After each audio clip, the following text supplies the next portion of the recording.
Hey guys, thank you so much for being here, and I really do hope you're doing well. Today I want to share with you an idea of something that I'm doing this year. It's almost a project, but it's something that I feel has real benefit, and that's to create a wild food wheel. Now, what is a wild food wheel? Good question. I don't know if necessarily they exist, but my idea was to have a chart, a circular chart, or any chart. I just see this as a wheel in my mind for the month. I guess a clock face divided by 12 seems to make sense to me, because we often see a clock and it has 12 divisions. But my idea is to find the wild food that I'm able to pick each month in my locality. So that means that I'm looking for wild edibles. I'm not including meat, but we'll get back onto that in a few moments' time. So finding the wild edibles that are available in my locality from month to month. Now, when I say in my locality, I mean in the areas that I often go and do bushcrafting. So that could be a wood here, a piece of woodland there, a forest over there, and vice versa. I'm not by the seaside, so I don't have that resource available to me, but I do have woodland resources available to me. And as I plot what's available for me each month and where to find it as well, it's not just about sort of knowing what I can eat in these areas, but knowing where they occur, so that I could revisit that area at the same time next year, or the same month next year, and find those types of things in that locality. But it's not just about doing that, it's doing that and then mapping what nutritional benefit each of the foods, the wild foods that I find, will have. That includes caloric content, the calories that are part of that food, and the nutrients, the vitamins and minerals. And then working out if I could sustain myself while foraging. It's something that I've always found very curious about the community, and that's that we have all of these great survival techniques. We learn how to make fire, we learn how to make shelter, we learn how to trap food even.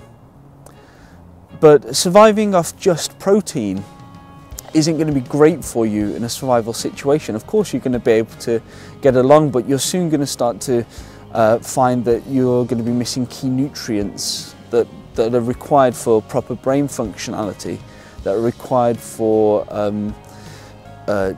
not just the neurological aspects of the body, but good, what's the word I'm looking for, good body function. Things like iron, in order to repair yourself if you're damaged. Of course you're going to get iron from meat if you're eating it, but what if the food source runs out, or what if you simply don't have the energy? What if you're in a survival situation and you don't have the energy to be able to go and hunt, or you don't have the necessity to trap?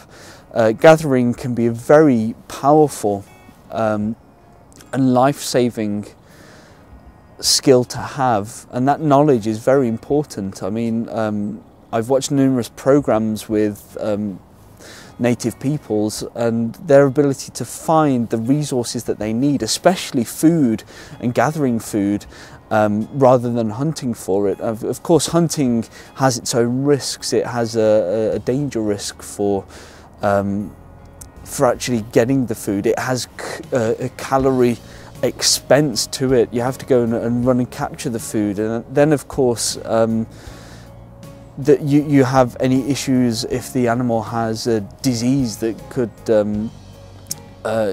potentially make you ill for a while, or a parasite. So there are downsides to eating meat, but because we're not obligate carnivores, we don't need to have, or we need more than just a meat diet or an animal protein diet. So it will be interesting to do this journey and to find out. Obviously, I would need protein, so it would come from mushrooms and nuts, which thankfully are quite prevalent within the the natural world, especially forests. And also getting fats as well, fats from nuts, which work very well for the body in various ways. I won't get into that because that is its own video in itself, the nutrition of food. But what I want to do is I want to plan the year out in my localities, find out what food is available to me, work out the nutritional content, work out what nutritions I would be lacking in if I had to live in this environment, and to then find out how I could make up those deficits. For example, in the winter time, I'm guessing finding protein would become a bit more difficult, so I'd need to perhaps store nuts. I would need to work out how many nuts I might need to store for a long winter. I know I'm turning into a squirrel.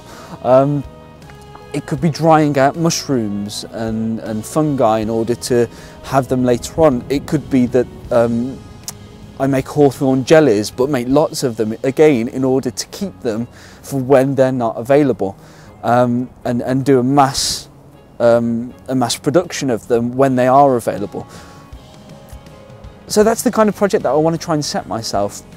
Not just for the fact that I think it'll be interesting to find out what's in my locality, whether I could actually survive in the current locality, given that I'm a vegan. Of course, in a true survival situation, I think it would be all bets off, and trapping and things would have to come in. Although, as I said, there is an expense to trapping food and waiting and tracking down food, and hopefully having animals go into traps that you don't get. I mean, you know, your plants don't necessarily walk up and run away from you. If you find a good spot of them, you can cultivate them and use them. Hence the prevalence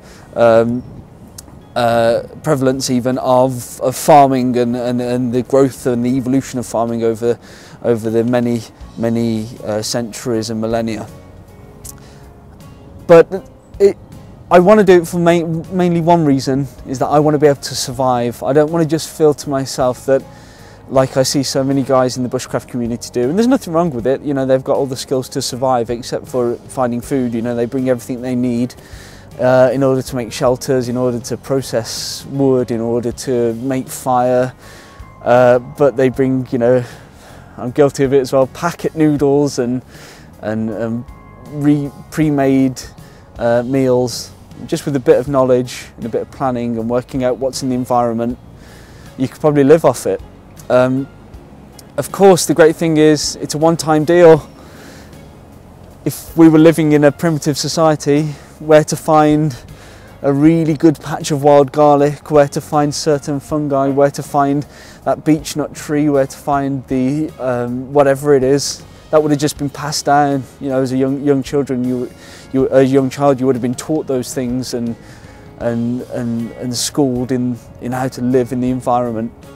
Luckily, well, not luckily, I didn't have that. I didn't have to need to find and forage food as a youngster. I was just given it by my parents, who got it from the supermarket. But I would really like to be able to learn this skill and to perhaps pass on something. And I guess that's why I'm documenting this journey as I go, just to try and get other people to do it, to try and learn a bit more about our environment and perhaps get a better feeling of self-reliance. Okay, I think that's enough of my wild food wheel babbling. Hopefully it made sense to you. Hopefully, I'd love it if it inspired you to go and do this yourself and to work out and to chart what's around you. If it does, or even if you think this is a great idea, I'm going to do it, drop me a message below. Do let me know. If you haven't subscribed, as always, please come and join the community here who watch my videos and enjoy my videos, and subscribe, because you will get informed about them as and when they are released.